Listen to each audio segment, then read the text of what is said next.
any recipe that starts with bacon sizzling on the Blackstone is always a winner. In this video, I'm sharing with you one of my old favorites. It's creamy, dreamy 5 cheese bacon mac and cheese, topped off with some crispy French fried onions. I just know you're gonna love it. So let me show you guys how to make this at home using your Blackstone.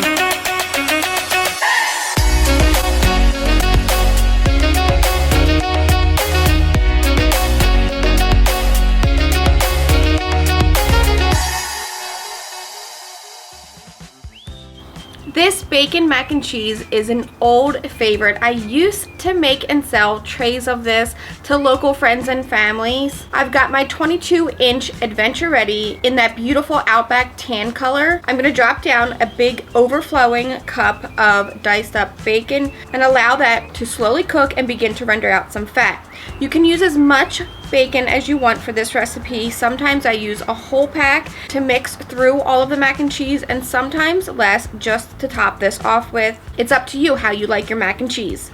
Once this bacon is about 80% cooked, I'm gonna remove it, set it aside, and scoop up all of that liquid gold bacon fat that I can. We'll give this a quick wipe down and then place an aluminum tin tray down right on the griddle surface. Into that, we'll melt down 5 tablespoons of unsalted butter along with all of that bacon fat, which is about 1 to 2 tablespoons I got off of our griddle. We'll whisk this together and then add about 5 tablespoons of flour, mixing and whisking until light and golden in color. Then I'll whisk in about 1.5 cups to 2 cups of heavy whipping cream and a can of evaporated milk. Together, this will quickly begin to thicken, so we want to season it up with a tablespoon of Dijon mustard, half a teaspoon each of dry mustard powder, cayenne pepper, garlic and onion powder. Now for our 5 cheese blend.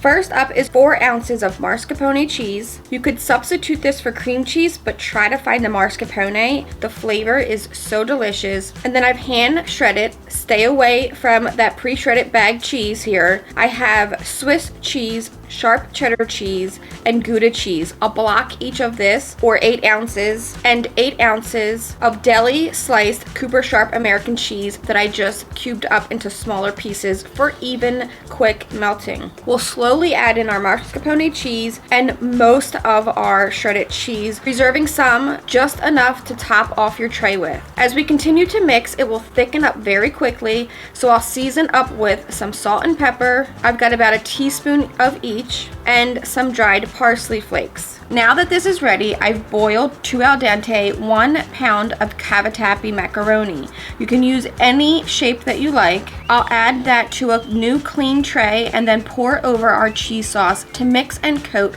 all of our macaroni. This will look like a lot of cheese sauce, however your macaroni or pasta will really absorb a lot of this sauce. Now this you could eat as is. Right now it's ready to go, but I'm gonna load the top up with the rest of my cheese and then sprinkle across all of our bacon along with all of the bacon grease that settled to the bottom of this bowl of bacon. This looks like heaven, but for me, I'm gonna add one more layer over the top with some French fried onions for some crunch, a sprinkle of parsley, and into the pizza oven, or use your regular oven, or if you make this in small enough trays, you could even do this in your Blackstone air fryer drawers. Once this mac and cheese is heated through, our bacon is fully cooked and crispy crunchy. Our onions are toasty. This is ready to enjoy. I love serving mine alongside some Cholula garlic hot sauce, or I'll switch it up for any hot sauce I have on hand. This one is definitely a family style favorite. Comforting, cheesy, dreamy bacon mac and cheese, and I cannot wait for you guys to try it at home. When you do, post a picture and tag me, Blackstone Betty, and tag Blackstone products. Now go make some, and I will catch you guys in the next video.